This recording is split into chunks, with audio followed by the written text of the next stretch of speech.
Hola, soy la maestra Chayito y en esta ocasión te presentaré el tema La variedad de las fuentes históricas de Historia de México. Nuestro aprendizaje esperado será identificar los tipos de testimonio del pasado que nos sirven como fuentes históricas.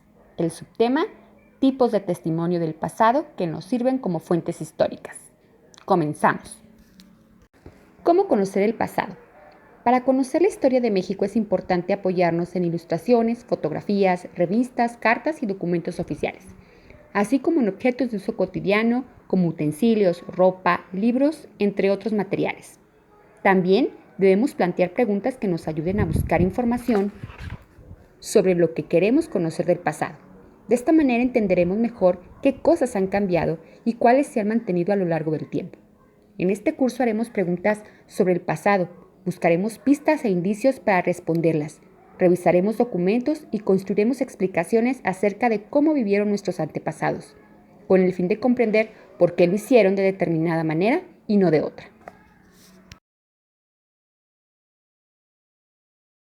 A continuación te invito a que realices la siguiente actividad. Mexicanos en la historia. Observa el mural de Diego Rivera, que pintó a principios del siglo XIX y responde: ¿qué personajes identificas? ¿Con qué periodo de la historia de México se relaciona? Recuerda que en la línea del tiempo ya habíamos hablado de los periodos de la historia. ¿En qué se parecen los personajes de las pinturas a ti o a la gente que te rodea? ¿En qué son diferentes? Recuerda realizar tus actividades en tu cuaderno de Historia de México 1. En el siglo XIX, la ciencia histórica comenzó a desarrollarse. Se pensaba que las fuentes históricas eran únicamente los documentos escritos como cartas, las leyes, libros o expedientes de un tribunal. Esto hace que la mayoría de las historias escritas en ese tiempo fueran sobre los reyes, los papas, los presidentes, los ejércitos y las naciones. Sin embargo, en el siglo XX, esta visión cambió, ya que se dieron cuenta que solo se escribía sobre personajes famosos, dejando fuera la mayor parte de la humanidad. En esta época, los jóvenes historiadores buscaban entender cómo habían sido las prácticas religiosas, la relación de los seres humanos con el medio ambiente, el racismo, la vida cotidiana e incluso más allá, como el amor, o qué tipo de cuerpo era considerado bello en diferentes épocas. Todo esto planteó nuevos retos, el cual era buscar fuentes escritas por la gente común y dar valor a testimonios de todo tipo. De esta manera, todo se volvió susceptible de convertirse en un objeto que diera información sobre el pasado. Cartas, películas, fotografías, partituras musicales, periódicos, es decir, todo esto podía ser una fuente histórica. Las fuentes históricas son de dos categorías: primarias, que son aquellas producidas por los protagonistas o testigos presenciales de los hechos históricos. Por ejemplo, la zona arqueológica, discursos, cartas o fotografías.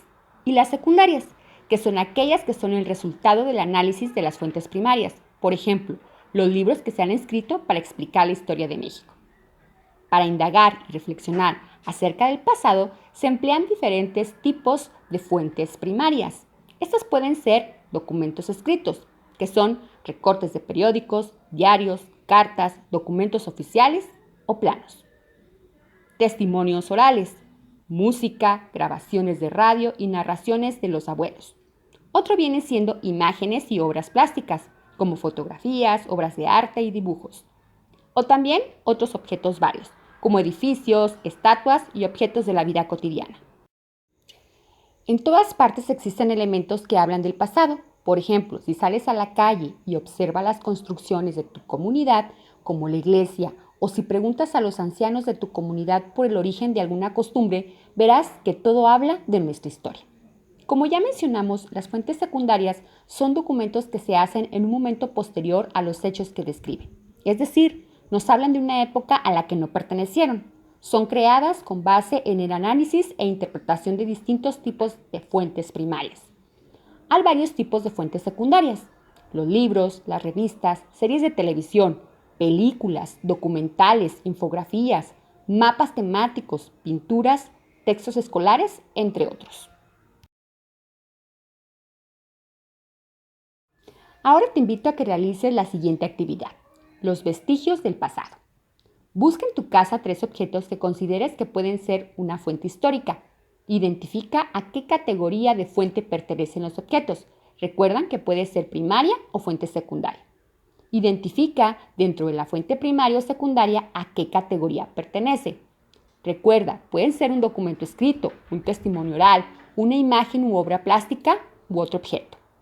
Y por último, realiza el cuadro que se presenta a continuación y llena la información que ahí se te pide acerca de los 3 objetos.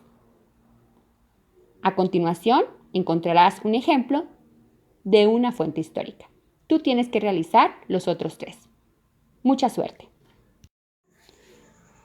Para terminar, tenemos como conclusión los siguientes puntos. Número 1, pudimos distinguir que existen 2 categorías de fuentes históricas, que son la fuente primaria y la fuente secundaria. Número 2, que las fuentes primarias son aquellas producidas por los protagonistas o testigos presenciales de los hechos históricos. Número 3, que las fuentes secundarias son aquellas que son resultado del análisis de las fuentes primarias. Número 4, que tanto las fuentes primarias como secundarias tienen varios tipos de fuentes, como documentos escritos, testimonios orales, imágenes y obras plásticas y otros. Espero te haya gustado el tema. Hasta la próxima.